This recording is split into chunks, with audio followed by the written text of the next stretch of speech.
আসসালামু আলাইকুম। প্রিয় দর্শক, অন্য মঞ্চের আলাপচারিতায় আপনাদের সকলকে আমন্ত্রণ জানাচ্ছি। ওয়াকার, তোমাকেই বলছি না বাবা, তুমি তো 20 পার করে ফেলেছো। তুমি তোমার 14 গোষ্ঠীকে কোথায় আছে আমি জানি না। অবশ্য তুমি ভাবছো যে আমি তো এখন দাড়ি টাড়ি রেখে হুজুর হয়ে গেছি, তোমার হার্টে নাকি ব্লক ট্লক ফুটা মুটা কি কি আছে। হ্যাঁ, কয়দিন পরে তুমি হয়তো মরেই যাবা, এটা ভাবছো।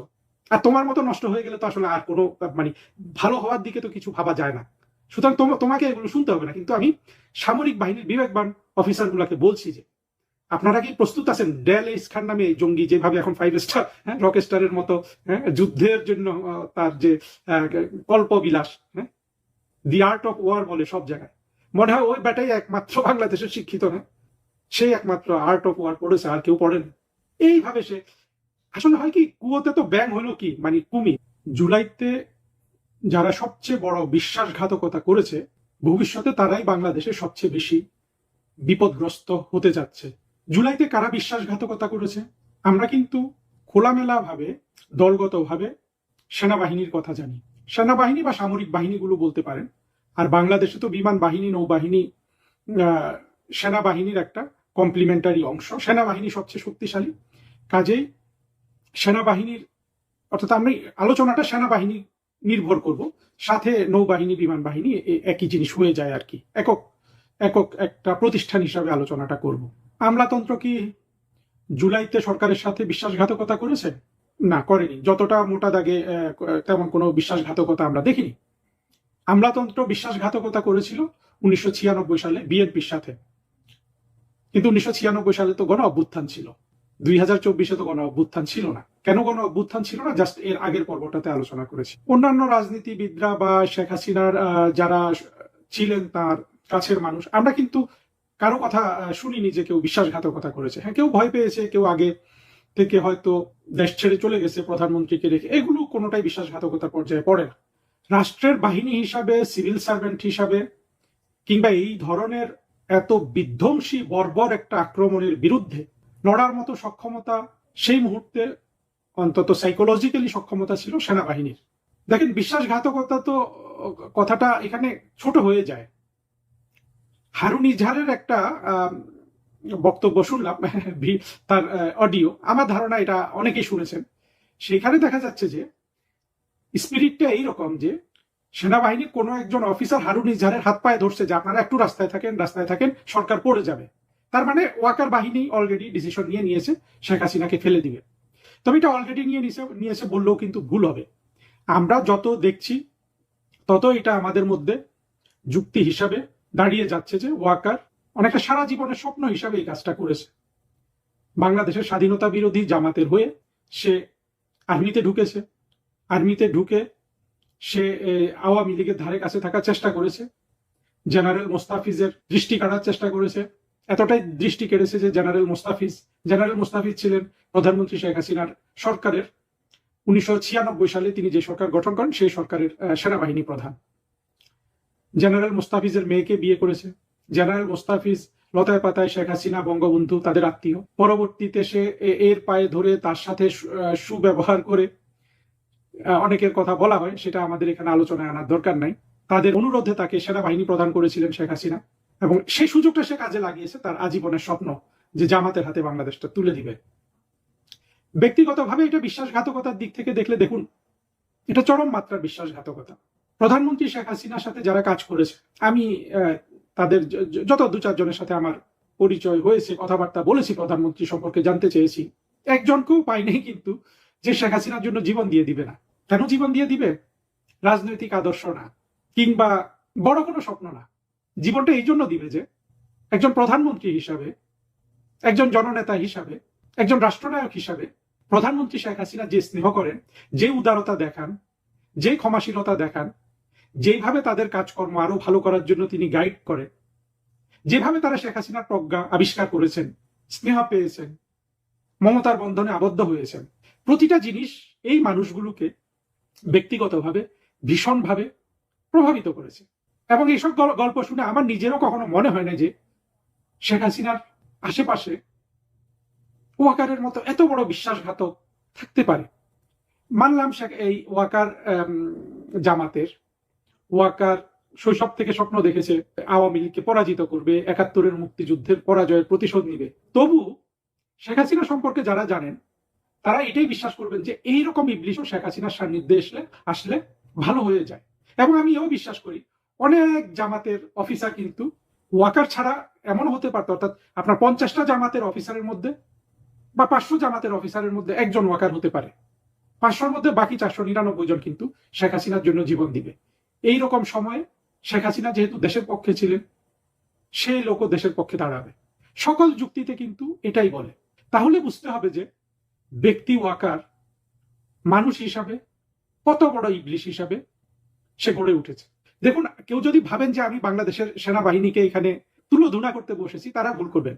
আমি মনে করি প্রতিটা দেশের একটা সেনাবাহিনী থাকে, বাংলাদেশেরও আছে। কিন্তু আজকে কিছু প্রশ্ন তুলবো, কিন্তু সেটা এই জন্য না যে আমি সেনাবাহিনীর ক্ষতি চেয়ে এগুলা করছি। হ্যাঁ, কেউ এগুলা বলতে সাহস করবে না, সেই সাহস তো আমার আছে। এটা তো বাংলাদেশের মানুষ, অন্তত যারা আমার কথাবার্তা শুনেন বা যারা আমার আচার আচরণ জানেন তারা বোঝেন যে আমার সেই সাহস আছে। কিন্তু আমি তো বাংলাদেশের সামরিক বাহিনীগুলোরও ভালো চাই, তারা বাংলাদেশের উপযুক্ত সামরিক বাহিনী হিসাবে গড়ে উঠুক। আজকে সেটা বলতে না পারলেও ভবিষ্যতে কখনো সেই কথা বলবো। কিন্তু আজকে বক্তব্য ওটাই যে সবচেয়ে বড় বিশ্বাসঘাতক কিংবা একমাত্র বিশ্বাসঘাতক কত ধরনের বিপদ তার জন্য ডেকে নিয়ে এসে সেই আলোচনাটা করা হলো আজকের উদ্দেশ্য। যা হোক, এই ওয়াকারের পেছনে অনেক অফিসার দাঁড়ানো। আর বাংলাদেশে যেটা হয় আসলে কোনো বাহিনী প্রধান যদি আর আমাদের তো ওই দুর্বলতা আছে, আওয়ামী লীগ বলুন, মুক্তিযুদ্ধের পক্ষে শক্তি, আমরা তো বাংলাদেশের কোনো প্রতিষ্ঠানকে মুক্তিযুদ্ধের প্রয়োজনীয় অর্থাৎ মুক্তিযুদ্ধের চেতনা শানিত করে গড়তে পারিনি। সেখানে আসলে সামরিক বাহিনীর যে বিচ্যুতি সেটাও সেই দৃষ্টিতে দেখতে হবে। আর সামরিক বাহিনীগুলো তো দীর্ঘদিন জিয়াউর রহমান, এরশাদ এরা বড় করেছেন, খালেদা জিয়া। ফলে এখানে পাকিস্তানের পদ্ধতিতে সামরিক বাহিনী গড়ে উঠেছে, এটাও খুব একটা অপ্রত্যাশিত নয় আসলে। আবার প্রধানমন্ত্রী শেখ হাসিনার যে ১৫-১৬ বছরের শাসন, সেই সময়ও তো মুক্তিযুদ্ধের পক্ষের অনেক অফিসারও তো সেখানে ছিল। তাদেরকে বড় জোর দোষ দিতে পারি যে তারা কেউ সাহস করে এগিয়ে আসেনি। আবার সম্ভাবনা কতটুকু ছিল সেটাও বুঝতে হবে। আমরা তো জেনারেল জিয়াউল হাসানকে দেখছি যে এইরকম বীরের তো আমাদের সেনাবাহিনী জন্ম দিয়েছে। যা হোক, মূল কথায় ফিরে আসি। সেনাবাহিনী নিয়ে যেই আলোচনাগুলো আগে কখনো হয় নাই বা সাহস করে নাই, ভবিষ্যতে কিন্তু সেনাবাহিনী এই প্রতিটা প্রশ্নের সম্মুখীন হবে। বিশেষ করে ২৪-এ তার দেশবিরোধী তো নাই, দেশটা তো ধ্বংস হয়ে গেছে এবং ধ্বংসের দ্বার প্রান্তে। আপনারা দেখছেন না, তারেক রহমান খেই হারিয়ে ফেলে, হ্যাঁ, মানুষের স্বপ্নে যেটা নাই, কল্পনাও যেটা করতে পারতো না, সেই কাজ তারেক রহমান করে ফেলেছে।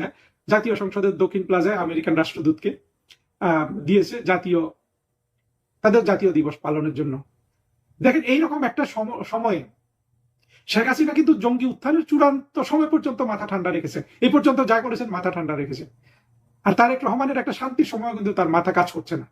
তারেক রহমান, খলিল যারাই এই কাজটা করেছে তাদের মাথা যদি ন্যূনতম কাজ করতো, আমেরিকানরা এইটা এমনও হতে পারে যে খলিলরাই বলেছে তোমরা এখানে করো। যদি উল্টাটা হয় যে তারা এসেছে, আমরা তো সাথ দেখিয়েছে যে তোমাদের দক্ষিণ প্লাজায় আমরা জাতীয় দিবস করব, তারা বুঝে তো দেখো যে বাংলাদেশের মানুষ এখন তোমাদেরকে যে পর্যায়ে দেখে, আর তোমাদের সাথে আমাদের যে ধরনের এখন কোঅপারেশন, আমি একদম ডিপ্লোম্যাটিক কথাবার্তায় বলছি, সেই অবস্থায় এটা করা ঠিক হবে না। আমরা চাই নীরবে আমাদের যে এঙ্গেজমেন্ট, আমাদের কোঅপারেশন, সেটা এক্সপান্ড করতে। সেটা পাবলিককে ঢাকঢোল পিটিয়ে দেখানো ঠিক হবে না। তাহলে কেন দেখানো হয়? এদের মাথা কাজ করছে না, না হলে অতিরিক্ত অহংকার এসে গেছে যে মার্কিনীদের দেখাতে হবে যে মার্কিনীরা আমাদের ছাতা। এখন দুটোই কিন্তু প্রচন্ড বুমেরাং হবে, মার্কিনীদের জন্য বুমেরাং হবে, তারেক রহমানের জন্য বুমেরাং হবে। সেই আলোচনা হলো যে ওয়াকার বাহিনীর বিশ্বাসঘাতকতায় কিভাবে বাংলাদেশের সামরিক বাহিনীগুলোকে দীর্ঘমেয়াদে বিপদে ফেললো। প্রথম বিপদ হলো যে, আচ্ছা, বিপদের কথা বলার আগে সামরিক বাহিনীগুলোর বা সেনাবাহিনীর অতীতের ভূমিকাটা আমরা দেখি। সামরিক বাহিনী ১৯৭৫ সালে বঙ্গবন্ধুকে খুন করেছে। সেটাকে তারা এইভাবে পাশ কাটিয়েছে যে কিছু বিপদগামী সেনা কর্মকর্তা, পুরো সেনাবাহিনী কখনো বঙ্গবন্ধুর খুনের দায় গ্রহণ করে নাই। এখানে অনেক কিছু হয়তো তদন্তে এসে না এসে, সেগুলোতে আমি যাচ্ছি না, কিন্তু মোটা দাগে এটা। পরবর্তীতে অনেক কু হয়েছে। জিয়াউর রহমান ক্ষমতায় এসে তো দেশকে স্থিতিশীল রেখেছিল, এই ক্রেডিট তো আমি জিয়াউর রহমানকে দিব। পরে এরশাদের মুভমেন্টটা, এরশাদের যে কু, অনেকে অনেক দৃষ্টিতে দেখতে পারেন। আমি মনে করি যে বাংলাদেশকে যে জিয়াউর রহমান পাকিস্তানের দিকে পরিচালিত করেছিলেন, এরশাদ সাহেবের কুটা কিন্তু সেই অবস্থাটাকে পুরোটা ঘুরিয়ে দিলেও সেটাকে স্তব্ধ করে দিয়েছিল। অর্থাৎ মুক্তিযুদ্ধের কথা ভাবার আবার অবকাশ এসেছিল বাংলাদেশে। এরশাদের পরে জেনারেল নুরুদ্দিন, সম্পূর্ণ আপনার জনপ্রিয়তার আমি বলবো যে প্রো পিপল একটা স্টান্স নিয়েছিলেন জেনারেল এরশাদ থেকে। তিনি তার সমর্থন প্রত্যাহার করে, কিভাবে? কারণ হলো এরশাদ সাহেবের বিরুদ্ধে যে গণ অভ্যুত্থান হয়েছিল সেখানে বাংলাদেশের সব দল ছিল এবং কোনো ষড়যন্ত্র ছিল না। যে উদ্দেশ্যে এরশাদের পতন হয়েছিল সেই উদ্দেশ্য পরবর্তীতে বাস্তবায়নের চেষ্টা করা হয়েছিল। এরপরে জেনারেল নাসিম কু করেছে, ব্যর্থ হয়েছে, এটা আমাদের অত বেশি আলোচনার এখানে দরকার নেই। পরবর্তীতে জেনারেল মঈনুদ্দিন কু করলেন, কু করে তিনি ১/১১ ঘটালেন এবং বিএনপির যে বাংলাদেশের নির্বাচনকে কুক্ষিগত করার চেষ্টা সেটাকে তিনি প্রতিহত করলেন। তারপরের কুটা করলো এই জেনারেল ওয়াকার। জেনারেল ওয়াকারের কু হলো বাংলাদেশের, আপনারা হয়তো আজকে বুঝতে পারবেন না যদি বিএনপির মানুষ, জামাতের মানুষ আমার কেউ এই কথা শুনে থাকে, দীর্ঘমেয়াদে এত বিশ্বাসঘাতকতার কু এবং এইভাবে এটা চিহ্নিত হবে, আমি ভাবতেও শিউরে উঠি যে বাংলাদেশের সেনাবাহিনী তার মান মর্যাদা কিভাবে 2024 এসে খোয়ালো। কিন্তু মোটা দাগে বোঝার জন্য চেষ্টা করেন, বলা হয়েছিল যে কোটা তুলে দিবে, মানুষের বৈষম্য দূরীকরণ করবে, কোনোটাই কিন্তু হয় নাই, সেদিকে কেউ যায়ও নাই। কিন্তু আসলো কি ইউনূসের বাহিনী লুটপাট করার জন্য, তারপরে কোন রকম ক্ষমতার বন্টন হিসাবে তারেক রহমানের হাতে ক্ষমতা দেওয়া হলো। কিন্তু দেশের যে দুর্ভাগ্য, অর্থনীতি বলুন, রাজনীতি বলুন, সংস্কৃতি বলুন, আইন শৃঙ্খলা বলুন, মানবাধিকার লঙ্ঘন বলুন, যে বর্বরতা জঙ্গিরা চালু করেছিল জুলাইতে মানুষ খুনের মধ্য দিয়ে, সেটা ইউনূস বাড়িয়েছে, সেটা তারেক রহমানের সময় আপনার একেবারে অবাধে চলছে। আমি যখন এই বক্তৃতাটা রাখছি তখন কিন্তু দেখেন কত ন্যাক্কারজনক কাজ হচ্ছে। তারেক রহমানকে এখন আমরা বাহবা দিয়ে যাচ্ছি, একটা মানুষের একটা অফিসে ঢুকে একটা মানুষের কি বলবো সবাই জানেন কিভাবে তাকে চেপে ধরে চাঁদা আদায় করছে। মানবাধিকার লঙ্ঘনের সব ধরনের কৌশল কিন্তু জামাত বিএনপি কিন্তু এরা কিন্তু খুব ভালো জানে, এরা কিন্তু 21শে আগস্ট ঘটিয়েছিল, হ্যাঁ, এরা কিন্তু বাংলা ভাই টাংলা ভাই করেছে। তবে তখন পর্যন্ত আওয়ামী লীগ ছিল ওদের জন্য একটা বড় দেয়াল, অর্থাৎ জনগণ এবং দেয়ালের মাঝখানে আওয়ামী লীগ ছিল, আওয়ামী লীগ এদের রক্ষা করেছে এক ধরনের। এখন কিন্তু এরা সরাসরি জনগণের সাথে সব ধরনের অপরাধ করছে, সেই 24শে জঙ্গি উত্থান থেকে আওয়ামী লীগকে সরিয়ে দিয়ে। ভবিষ্যতে কিন্তু আওয়ামী লীগ আর দেয়াল হিসাবে কাজ করবে না, এবং জনগণ যখন এদের উপর চড়াও হবে বিপদটা বোঝার চেষ্টা করে। দুঃখের বিষয়, আমি আসলে মূল আলোচনায় ঢুকতে পারছি না। একটু আগে আমি একটা টক শো শুনছিলাম, বিএনপির এক এমপি আওয়ামী লীগকে তুলোধুনা করছে, সে দেখাচ্ছে সে খুব মানে মানবিক এবং সে খুব বুদ্ধিমান, সে টক শোতে কথা বলতে পারে, এগুলো আমরা দেখেছি। সে কি বলেছে জানেন, যে টাকা যদি পাচার না হয়ে যায়, দুর্নীতিকে সে এমন কিছু মনে করে না, দুর্নীতি টাকা যদি দেশের অভ্যন্তরে বিনিয়োগ হয় সেটাকে ক্ষতিকারক কিছু মনে করে না। দেখেন সরকারি দলের লোক, এই হলো তারেক রহমানের এই লোকগুলা, কি অবস্থা হবে বুঝেন।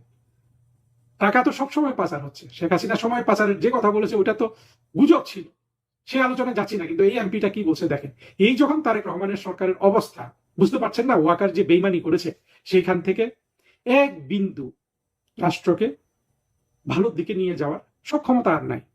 ফলে দীর্ঘমেয়াদে মূল কালপ্রিট ছিল এই সেনাবাহিনী। মানুষের সব রাগ কিন্তু গিয়ে পড়বে সেনাবাহিনীর উপর, এবং সেনাবাহিনীর ওয়াকারকে তো আর কোনোভাবেই কেউ রক্ষা করতে পারবে না।